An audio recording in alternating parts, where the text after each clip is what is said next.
Hello guys and welcome back to my YouTube channel NMA Hindi. आज के part में जैसा कि हम लोगों ने हमारे पिछले पार्ट में देखा था कि कैसे आस्था अकेले तैयार हो जाता है 7 लोगों से लड़ने के लिए एंड वो 7 लोगों से अकेले लड़ भी रहा होता है, लेकिन ऑब्वियसली वो इतना ज्यादा इंजर्ड होता है इसलिए उसे लड़ने में बहुत दिक्कत हो रही होती है। आखिर कौन है लड़का, ये हार क्यों नहीं मान रहा। ये सारे लोग मिलकर आस्था के ऊपर अटैक कर रहे होते एंड आस्था अकेले इन सब से लड़ रहा होता है और बहुत ज्यादा थक गया होता है। आखिर कब तक लड़ोगे तुम बच्चे, जब तक मैं मर न जाता। एंड तभी लियोपोल्ड पीछे से इन सब के ऊपर अटैक कर देता है। मेरे भाई, मरने से पहले मैं तुम सबको मार डालूंगा। पास्ता, तुम साथ दोगे ना? मेरा बिल्कुल भाई, और मेरा नाम आस्था है। आंडे दोनों साथ मिलके इन सब से लड़ने लगते हैं एंड नोएल भी इनको अपने वाटर बैरल से बचाने लगती है, लेकिन तभी इन सब से एक अपना मैजिक यूज करता है और अपने रिसेसिंग मैजिक से नोएल का मैजिक एब्जॉर्ब कर लेता है और नोएल का वाटर बैरियर खत्म हो जाता है। आस्था और लियोपोल्ड साथ में इस आदमी के ऊपर अटैक करने के लिए कूदते, लेकिन मैंने तो पहले बताया था कि ये पांचों बहुत स्ट्रॉन्ग होते हैं एंड ये अपने मैजिक से इन दोनों को बहुत ज्यादा इंजर्ड कर देते हैं, क्योंकि इनका अटैक इतना फास्ट होता है। आस्था और लियोपोल्ड को का अटैक दिखाई नहीं देता एंड ये दोनों जमीन पर गिर जाते हैं और बेहोश हो जाते हैं। बहुत हो गया, अब मरो तुम दोनों। एंड ये आदमी इन दोनों को खत्म करने वाला होता है, अपना फाइनल अटैक इन दोनों पर कर देता है। नोएल जोर से चिल्लाती है आस्था, लेकिन तभी अचानक से इस आदमी के अटैक को कोई रोक देता है। ये क्या? एंड तभी वहाँ पे सारे के सारे मैजिक नाइट्स वापस आ जाते हैं। तुम लोगों को क्या लगा इतनी आसानी से जीत जाओगे? एंड मिमोसा भागती हुई फुगिलियोन के पास जाती है। हमें जल्दी से कैप्टन फुगिलियोन को मेडिकल वर्ल्ड भेजना होगा, इनका बचना बहुत मुश्किल है। आस्था, तुम ठीक तो हो ना? एंड आस्था बहुत ज्यादा इंजर्ड हो चुका होता है। नोजल बोलता है तुम लोगों ने जो किया है उसके लिए मैं तुम लोगों को बहुत गंदी मौत दूंगा, ऐसी बात है क्या? एंड तभी नोजल इन लोगों के ऊपर अटैक कर देता है, पर तभी ये लड़की अपने मैजिक यूज करती है, सेल मेटल मैजिक, एंड वो अपने मैजिक से अपने आसपास एक सेमेल एंटर बना देती है जो नोजल के अटैक को ऑब्जर्व कर लेता है एंड सिलेंडर सारे के सारे मैजिक अटैक्स को ऑब्जर्व कर सकता है और जितने ज्यादा अटैक से ऑब्जर्व करेगा उतना ही ज्यादा स्ट्रॉन्ग होता जाएगा। एंड तब ये लड़की आस्था को भी अपने सिलेंडर से किडनैप कर लेती है। नोजल समझ जाता है कि ये लोग कोई मामूली क्रिमिनल्स नहीं है, अभी तो हम लोग यहाँ से जा रहे हैं, लेकिन हमारा नाम याद रखना तुम सब, मैजिक नाइट हमारा नाम है, आई ऑफ द डार्क सन, और एक दिन हम लोग पूरा क्लोवर किंगडम तबाह कर देंगे। एंड तभी ओबिटो के टेलीपोर्टेशन मैजिक से ये सब वहाँ से आस्था को लेके भाग जाते हैं। हमें जल्दी कुछ करना होगा। वो लोग आस्था को लेके गए, हमारे पास अभी एक कॉमनर की चिंता करने का टाइम नहीं है, हमें हमारे क्लोवर किंगडम का ध्यान रखना होगा। लेकिन कैप्टन, नोएल सही कह रहा है। नोएल, हमें पता नहीं कि वो लोग आस्था को कहाँ लेकर गए हैं। अभी हमारे क्लोवर किंगडम को हमारी जरूरत है, हमें दोबारा से अपने किंगडम को सेव करना होगा। मिमोसा, क्या ये दोनों बच पाएंगे? मैं लियोपोल्ड को तो बचा सकती हूँ, पर फुगिलियोन सर का बचना बहुत मुश्किल है। हमें जल्दी इन्हें मैजिक हॉस्पिटल लेके जाना होगा। इस पे सॉलिड और नेवरा फुगिलियोन पे हंसने लगते हैं। इसे देख के तो क्रिसमस लाइन का कैप्टन इतना वीक है और बेहसरा है और अब तो इसके पास एक हाथ भी नहीं है। लेकिन तभी नोजल इन दोनों को चुप कर देता है और कहता है भले ही उसके पास एक हाथ ना हो, लेकिन फिर भी वो तुम दोनों को आसानी से अकेले हरा सकता है, इसलिए चुप रहो। एंड ये दोनों चुप हो जाते हैं। उसके बाद ये सारे के सारे मैजिक नाइट पूरे लोअर किंगडम पे फैल जाते अपने किंगडम को दोबारा से सेव करने के लिए, लेकिन बेचारे नोएल सिर्फ आस्था के बारे में सोच रही होती है। इधर हम देखते हैं सारे लोग आस्था को लेके वापस अपने बेस पे आ जाते हैं। थर्ड लीडर, तुम पे खुश नहीं होगी, क्योंकि भले ही हम मिशन पे वापस आ गए, लेकिन तुम्हारी वजह से कारला पकड़ेगी, चिंता मत करो। लीडर कभी भी जाके उसको फुरा सकते हैं। 1 मिनट चेली, तुम इसे आंदन लेके नहीं आना चाहिए, इसके यही पे खत्म कर दो। क्या? बिल्कुल भी नहीं, मुझे इसके ऊपर एक्सपेरिमेंट करना है, मुझे देखना है कि इसके अंदर क्या है। सेली, तुम जानती हो ना, लीडर का ऑर्डर है कि कोई भी उसकी इजाजत के बिना हमारे बेस के अंदर नहीं आ सकता, जल्दी से मार दो इसे। एंड तभी आस्था बेहोश में आ जाता है। ए क्या है, मैं हील क्यों नहीं हो पा रहा? ओए, तुम तो होश में आ गए, प्लीज इन लोगों से कहो ना कि मुझे तुम्हें मारने के लिए ना कहे, मुझे तुम्हें अंदर लेके जाना है, तुम्हारे ऊपर एक्सपेरिमेंट करना है, मुझे देखना है कि तुम्हारा दिल कैसा है। ये लड़की पागल है, मुझे जल्दी से यहाँ से निकलना होगा, लेकिन मैं निकलूं कैसे? मैं तो हिल भी नहीं पा रहा। एंड ये सारे लोग अपने बेस के अंदर घुस जाते और आस्था आस्था बहुत ज्यादा डरा हुआ होता है और उसे समझ में नहीं आ रहा होता है कि वो क्या करे। लेकिन तभी अचानक से ये सारे लोग बहुत शॉक रह जाते क्योंकि इनके सामने खड़े होते दो विज़र्ड किंग। ये क्या विज़र्ड किंग, तुम लोगों को लगा अभी कैसे कि तुम लोग मेरे किंगडम पे अटैक करके जिंदा बच के निकल जाओगे। मैं चाहता था तुम लोगों को अटैक करने से पहले ही पकड़ लेता, लेकिन मैंने ऐसा नहीं किया क्योंकि मुझे तुम्हारे लीडर से जो मिलना था। सारे लोग एक साथ मिलके अटैक करो। एंड इससे पहले कि ये लोग विज़र्ड किंग के ऊपर अटैक करते, विज़र्ड किंग एक सेकंड में इनके सामने के दो बंदों को निपटा देता है। इतना फास्ट कोई कैसे हो सकता है। आस्था को यकीन नहीं होता कि विज़र्ड किंग कितने फास्ट है और मिटो समझ जाता है और सोचता है कि नहीं, हम सारे मिलकर भी विज़र्ड किंग को छू भी नहीं सकते, हमें यहाँ से भागना होगा। लेकिन हम विज़र्ड किंग के रहते यहाँ से भाग भी नहीं सकते। चलो ठीक है, जब तक तुम लोगों का लीडर यहाँ पे आता है तब तक हम लोग एक छोटा सा गेम खेलते हैं। क्यों ना तुम सब मिलके साथ मेरे ऊपर अटैक करो और अगर तुम लोगों का एक भी अटैक मुझे छू गया तो मैं यहाँ से चला जाऊंगा। एंड इसको सुनते ही ये सारे लोग एक साथ मिलके विज़र्ड किंग पर अटैक कर देते हैं। वो सामने खड़ा कौन है? तो विज़र्ड किंग। इन सब का एक भी अटैक विज़र्ड किंग को छू ही नहीं सकता।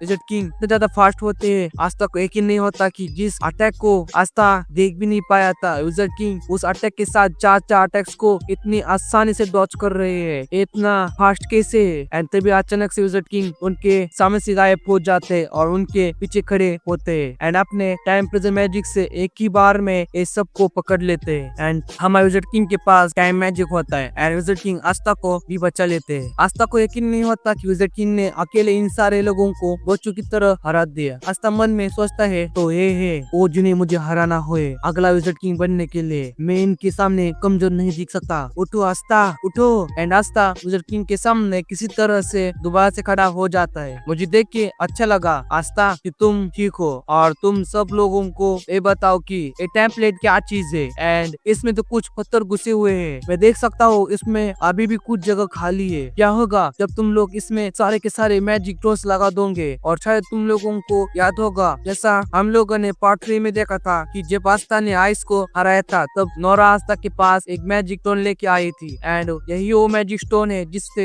आई ऑफ द डार्कनेस सन वाले कलेक्ट कर रहे हैं। एंड ये सारे के सारे मैजिक स्टोन जमा करके इस टेम्पलेट पे लगा रहे हैं। एंड जब सारे के सारे इस मैजिक स्टोन इस टेम्पलेट पे लग जाएंगे तब तुम्हें यकीन नहीं होगा कि क्या होगा और वो भी हम लोग आगे देखेंगे। तो जैसे कि हम लोगों को पता है कि एक मैजिक स्टोन अभी भी नोरो के पास है, जल्दी बताओ तुम लोगों, मेरे पास इतना टाइम नहीं है। चलो ठीक है, जो भी मुझे बताएगा मैं उसे जिंदा छोड़ दूंगा। कुछ तो बोलो। अरे एक मिनट, मैं तो भूल ही गया, मेरे मैजिक की वजह से तुम लोग सांस भी नहीं ले सकते। तो बोलोगे क्या? सॉरी, चलो मैं फिर से तुम सबको आजाद कर देता हूँ। लेकिन तभी अचानक से विज़र्ड किंग को किसी के आने की भनक होती है। ओ तो तुम आ गए, आस्था तैयार हो जाओ। एंड तभी इन लोगों के पीछे एक बहुत जोर से रोशनी जलती है, इतनी तेज कि आस्था को अपनी आंखों को बंद करनी पड़ती है। एंड तभी इन दोनों के सामने आ जाता है हमारे एनिमी का विलेन लाइट। एंड कितना स्ट्रॉन्ग होता है अभी तुम समझ जाओगे। आस्था अपनी पलकों को सिर्फ एक बार झपकता है और तभी वो लाइट गायब हो जाता है और उसके साथ वो लाइट, वो सारे लोग और वो टेम्पलेट भी गायब हो जाता है। आस्था को कुछ भी समझ में नहीं आता कि क्या हुआ, ये क्या हुआ। विज़र्ड किंग वो भाग गया मुझे चकमा देके अपने साथी को और उस टेम्पलेट के साथ। मुझे नहीं लगा था कि इस दुनिया में कोई इतना स्ट्रॉन्ग भी बच्चा होगा जो मेरे स्पीड को टक्कर दे दे। और हमारी पहली फाइट में तो वो इस बार जीत गया, लेकिन अगली बार वो नहीं जीतेगा। लेकिन हाँ, वो इसको लेके नहीं भाग पाया, जिसके सुनते ही आस्था एकदम शॉक रह जाता है कि भाई कितनी देर में आस्था ने सिर्फ एक बार पलक झपकाई, विज़र्ड किंग और लाइट की फाइट स्टार्ट हो गई और खत्म भी हो गई। अब तुम लोग तो सकते हो कितने फास्ट है विज़र्ड किंग और आई ऑफ द डार्क सन का लीडर। आस्था समझ जाता है कि अभी उसे बहुत ज्यादा स्ट्रॉन्ग होगा। इधर हम देखते हैं पुगिलियन और लियोपोल्ड मैजिक वर्ड में पड़े हुए होते हैं एंड लियोपोल्ड तो फिर भी ठीक होता है, लेकिन पुगिलियन की हालत बहुत खराब होती है। एंड ये सारे लोग पुगिलियन के लिए बहुत डरे हुए होते हैं एंड डोएल और मिमोसा हमारे आस्था के लिए। लेकिन तभी विज़र्ड किंग हमारे आस्था के साथ वहाँ पर पहुंच जाते हैं। कैसी हो तुम सब लोग? हेलो नोएल, तुम ठीक तो हो ना? एंड आस्था को देख के नोएल और मिमोसा बहुत खुश हो जाते हैं, बट इन दोनों से ज्यादा खुश हो जाता है क्लॉज, जो भागते हुए जाके आस्था को गले लगा लेता है। तुम ठीक तो हो ना आस्था?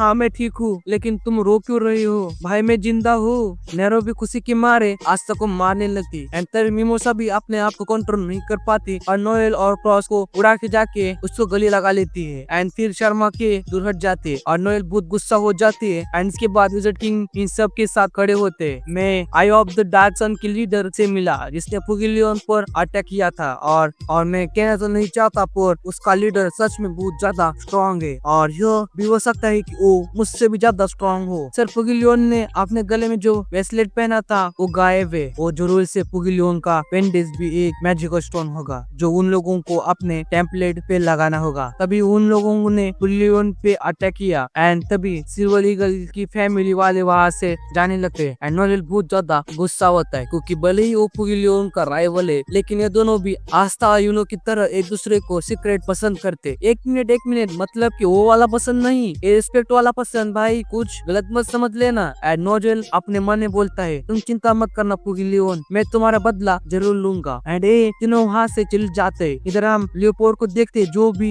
अभी इंजर्ड होता है एंड वो अपने पास्ट को याद कर रहा होता है। भैया वो आपके सर पे डायमंड कैसा बना है? लियोपोल्ड एक प्रॉमिस है जो मैंने अपने आप से किया है एंड इसको मुझे मरते दम तक पूरा करना होगा। इसके बाद हम देखते हैं विज़ार्ड किंग इन सब से कह रहा होता है मुझे बहुत दुख है पुगिलियन के साथ जो हुआ एंड हम उसे बचा नहीं पाए लेकिन हम उसका बदला जरूर लेंगे। सही कहा। एंड तभी लियोपोल्ड बाहर आकर खड़ा हो जाता है। लियो तुम्हें अभी नहीं खड़ा होना चाहिए। सही कहा आपने विज़ार्ड किंग, मैं लूंगा अपने भाई का बदला। पास्ता मुझे खुशी है कि तुम जिंदा हो क्योंकि हम इतने आसानी से नहीं मर सकते। अभी हमें बहुत ज्यादा स्ट्रॉन्ग होना है। वादा करता हूँ कि मैं बहुत स्ट्रॉन्ग बनूंगा और अपने भाई का बदला लूंगा। मैं एक भी दिन रेस्ट नहीं करूंगा और हर दिन बहुत ज्यादा मेहनत करूंगा और तब तक मेहनत करना नहीं छोड़ूंगा जब तक मैं एक दिन विज़ार्ड किंग नहीं बन जाता। तैयार हो ना मेरे राइवल? आस्था एंड लियोपोल्ड भी अपने आप से प्रॉमिस कर लेते। हाँ मैं तैयार हूँ लेकिन तुम्हारा नाम क्या है? क्या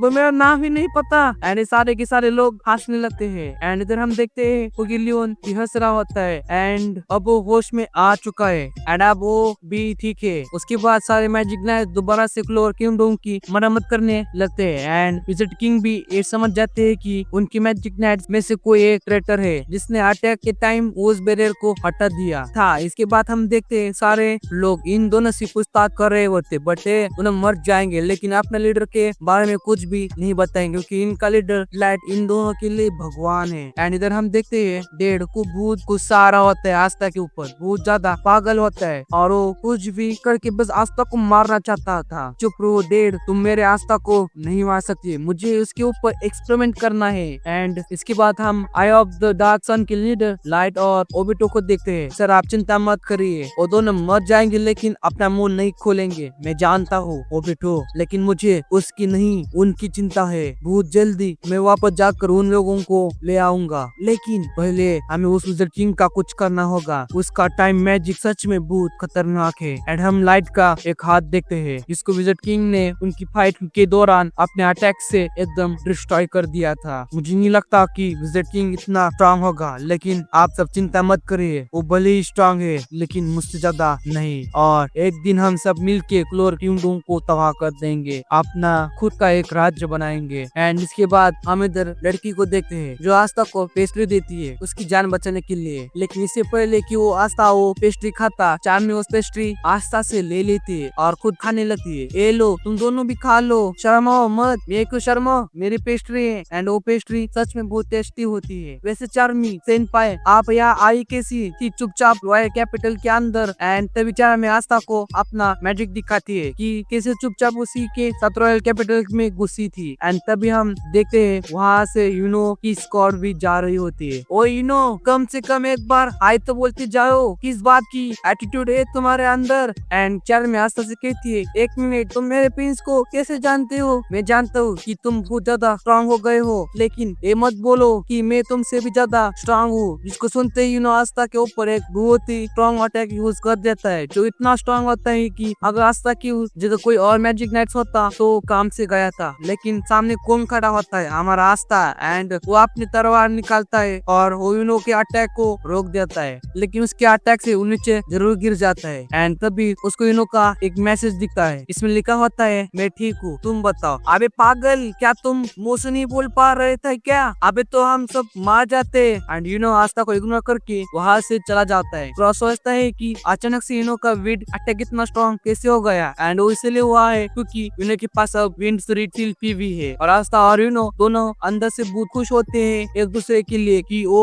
लोग अब इतने स्ट्रांग हो गए हैं। इसके बाद हमारा आस्था वापस लौट जाता है अपने ब्लैक बुल क्वाड के पास। मैग्मा सेनपाई फिर विज़ार्ड किंग ने मेरी तारीफ की और मुझे बना दिया जूनियर मैजिक नाइट। क्या जूनियर मैजिक नाइट क्या होता है? मुझे नहीं पता। बेवकूफ हो तुम लोग, क्यों ये नहीं पता कि जूनियर मैजिक नाइट क्या होता है? कोई बात नहीं, तुम लोगों का कोई प्रमोशन नहीं हुआ ना, इसलिए तुम लोग अभी तक सुपर जूनियर मैजिक नाइट्स हो और आस्था अब जूनियर मैजिक नाइट्स हो गया, मतलब तुम लोग से भी ऊपर। और क्योंकि 4 महीने अकेले उस चुड़ैल को हराया था इसलिए अब वो सीनियर मैजिक नाइट है। मैं सीनियर मैजिक नाइट बन गई, मतलब मुझे अब और खाना मिलेगा। और तुमने भी बहुत अच्छा काम किया Aastha. Thank you Yami sir. मैं जा रहा हूँ और ट्रेनिंग करने के लिए ताकि मैं और ज्यादा स्ट्रॉन्ग बन पाऊँ और एक दिन बन जाऊँ विज़ार्ड किंग। चुप रहो, पागल हो क्या? जाके थोड़ा रेस्ट कर लो वरना रेस्ट इन पीस हो जाओगे। मुझे रेस्ट की जरूरत नहीं है, तुम्हें है गंदे, लेकिन मैं करूँगा क्या अपने रेस्ट पे? मेरे साथ चलो, आज मैं तुम्हें एक ट्रिपल डेट पे लेके जाता हूँ। क्या डेट? एंड नोएल एकदम शॉक रह जाती है क्योंकि उसका पहला आस्था डेट पे जा रहा होता है। और फिर फिंड्रेल आस्था और मैक्स के साथ कोयल टाउन पहुंच जाता है एंड उसके पीछे चुपचाप नोएल भी आ जाती है क्योंकि वो नहीं चाहते कि उसका प्यारा आस्था किसी और लड़की के साथ डेट पे जाए, जैसे कि इस गंदे को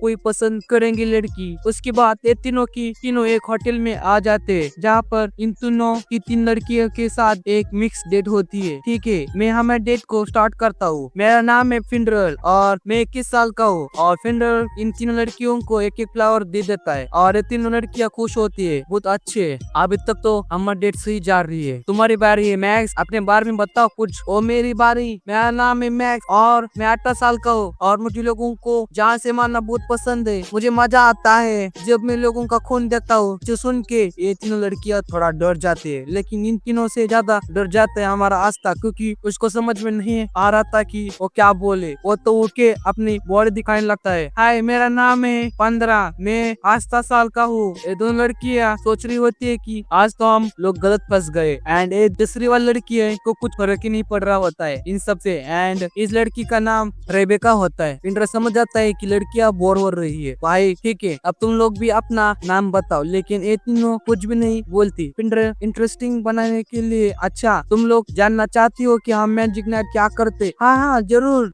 अपने कुछ मिशन के बारे में बताओ। यार हाँ जरूर, मैं अपने पिछले मिशन में कुछ लुटेरे से लड़ रहा था और मैं उन्हें जान से मार नहीं सकता था, तो मैंने उनके दोनों हाथ पैर उखाड़ कर फेंक दिए ताकि वो लोग भाग ना पाए। मुझे बहुत मजा आया उस दिन। ये लड़कियां सोचती है कि ये लड़का सही में मैजिक नाइट से या फिर कोई साइको किलर है। उसके बाद मैंने लुटेरे के पेट के अंदर अपना हाथ छुपा दिया। चुप हो जा भाई, मेरे डेड की ऐसी की तैसी मत कर। आस्था तुम बताओ, तुमने कैसे रॉयल कैपिटल को बचाया था इस बार? हाँ मैंने देखा था तुम अकेले 7 लोगों से लड़ रहे थे। ओ हाँ, वो मैं लड़ रहा था लेकिन मैं बहुत इंजर्ड भी हो गया था। एंड आस्था उठ के अपने चोटी इन सबको दिखाने लगता है। आओ इस क्षेत्र में तो तुम्हारा दिल देख सकता हूँ। ये 3 लड़कियां आप वहाँ से भागना चाहती थी। हाँ मैंने बहुत गलत किया दोनों को मेरे साथ लाके। एंड इधर हम नोएल को देखते जो एक वेटर बन के इन लोगों पे नजर रखी हुई होती है। मुझे पता था इस लड़की का कोई लड़की को भी पसंद कर ही नहीं सकती। ओए वेट्रेस, बड़ा पानी देना, खुद जाके ले ले। इधर हम देखते हम सेकी को, तो तुम्हें शायद याद होगा इसकी आस्था ने पार्ट 2 में बैंड बजाई थी एंड हमेशा की तरह लंबी लंबी फेंक रहा होता है। फिर क्या मैंने उन 10 के 10 शेरों को अकेले ही हरा दिया।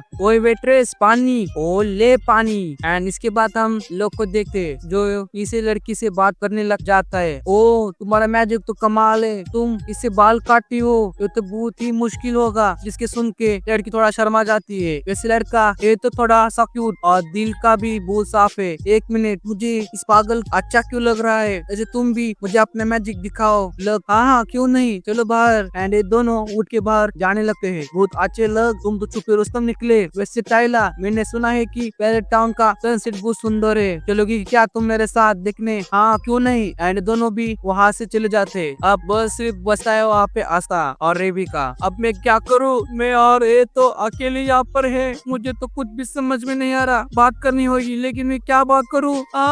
मैं हार नहीं मान सकता। हाँ ठीक है, वैसे मेरा नाम है आस्था, तुम पहले बता चुके हो। ओ माफ करना, लेकिन मैं इस डेट पे आना नहीं चाहती थी, मुझे पहला यहाँ पे जबरदस्ती लाई थी, मेरे पास इन सब के लिए टाइम नहीं है, मुझे अपने भाई बहनों का ख्याल रखना होता है। ओ कितने भाई बहन है तुम्हारे? 5। ओ मेरे भी 5 है क्या? हाँ, आपस में हाजी विलेज में मैं और मेरे 5 छोटे भाई बहन साथ में रहते थे। एंड पहले हम सब लोग एक छोटे से कमरे में साथ में सोते थे और मैं हमेशा ज्यादा जगह के लिए लड़ता था। और अब तो मेरे पास खुद का एक पूरा कमरा है, लेकिन अभी भी मैं वापस उन सब के साथ जाके लड़के हुई सोना चाहता हूँ। पता नहीं क्यों, लेकिन मुझे उन सब की बहुत याद आती है। हाँ सही कहा तुमने, ऐसा ही होता है, जब हम लोग उनके साथ होते हैं तो हमें बहुत परेशानी होती है, लेकिन जब हम लोग दूर होते हैं तो हमें उनकी बहुत याद आती है। हाँ वही तो। एंड ये दोनों एक दूसरे से ऐसी बातें करने लगते। 1 मिनट, एक गंदा उस लड़की से क्या बात कर रहा है? अरे मेरी प्लेट मत तोड़ो प्लीज, चुप रहो वरना मैं तुम्हें तोड़ दूंगी। एंड दोनों ऐसे ही बातें कर रहे होते, लेकिन तभी वहाँ पे एक बड़ा सा आदमी आ जाता है जिसने बहुत सारा ये रखा होता है। 1 मिनट, तुम्हारे जैसे छोटे से लड़के को कोई मैजिक नाइट स्क्वाड में भी कैसे ले सकता है? मुझे तो यकीन ही नहीं होता। हाँ सही कहा, मुझे भी नहीं पता। अरे क्या तुम्हारे जैसी लड़की के साथ इतनी सुंदर सी लड़की डेट पे आई है? 1 मिनट, मैं तो तुम्हें जानता हूँ, तुम तो वही हो जो अपने भाई बहन का ख्याल रखती हो। तो अब तुम्हें एक आदमी की जरूरत है क्या, इसलिए तुम डेट पे आई हो? तो मुझे इस बच्चे के साथ क्या कर रही हो? मुझसे शादी कर लो और उस बच्चे को छोड़ दो, मैं तुम्हें बहुत खुश रखूंगा। चुप रहो, बिल्कुल नहीं, एक और बात सोचो, मुझसे शादी कर लो, बहुत खुश रहोगी। एंड आदमी रेबिका को परेशान करने लगता है, लेकिन तभी आस्था इसका हाथ पकड़ता है। ओए डोंट हर्ट उसे, वो तो तुम छोटे से वीक से लड़के मेरा क्या करोगे? मुझ पर अपना मैजिक यूज करोगे? एक्चुअली मेरे पास मैजिक ही नहीं है। क्या तुम्हारे पास मैजिक नहीं है और तुम एक मैजिक नाइट हो? फिर तुम मुझे कैसे हराओगे? और तभी आस्था फेंक देता है एंड ये सीधा सेकी के ऊपर जाके गिरता है। और अब तो तुम लोग समझ ही गए होगे भाई, और एक लड़की पागल हो गई है हमारे आस्था भाई के प्यार में। चलो आस्था, हमें यहाँ से भागना होगा, मुझे भी जाना होगा। ये लोग मुझे नहीं करने जॉब। एंड आस्था और रेबिका वहाँ से भाग जाते और एक गली में छुप जाते। नोएल भी इनको चुपचाप देख रही होती है। थैंक यू आस्था मुझे बचाने के लिए। कोई बात नहीं, तुम्हें कभी मेरी मदद की जरूरत हो तो मुझे बस याद करना। वैसे आस्था तुम किसी को पसंद करते हो क्या? हाँ एक है जिसे मैं बहुत ज्यादा पसंद करता हूँ। वो 1 मिनट, कौन है आस्था इसे पसंद करता है? ये मेरी बात तो नहीं कर रहा। एंड नोएल को लगता है कि आस्था उसकी बात कर रहा है एंड वो जो से शर्मा रही होती है, लेकिन हम लोग जानते हैं भाई कि आस्था किसके बारे में बात कर रहा होता है। वैसे आस्था तुम कभी मेरे घर पे आना और मेरे भाई बहन से आके मिलो, वो सब तुमसे मिलके बहुत खुश होगे। हाँ ठीक है, मैं जरूर आऊंगा, मैं हार नहीं मान सकती, मुझे कुछ ऐसा करना होगा कि आस्था उस लड़की को भूल के मुझे पसंद करने लगे। और इधर हम देखते हैं ये दोनों लड़कियां इन दोनों को मना करके वहाँ से चली जाते। अच्छा वैसे रेबिका डेट पे आके होता क्या? तो गाइस बस यहाँ पे हमारे इस एपिसोड को खत्म करते हैं। मिलते हैं आज सभी लोगों से अगले एपिसोड में। तो यार कमेंट सेक्शन में बताओ कि आप लोगों का मतलब कि आप लोगों को कैसा लगा आज का एपिसोड। तो मिलते हैं आज सभी लोगों से अगले वीडियो में। अब तक के लिए गुड बाय मेरे दोस्तों।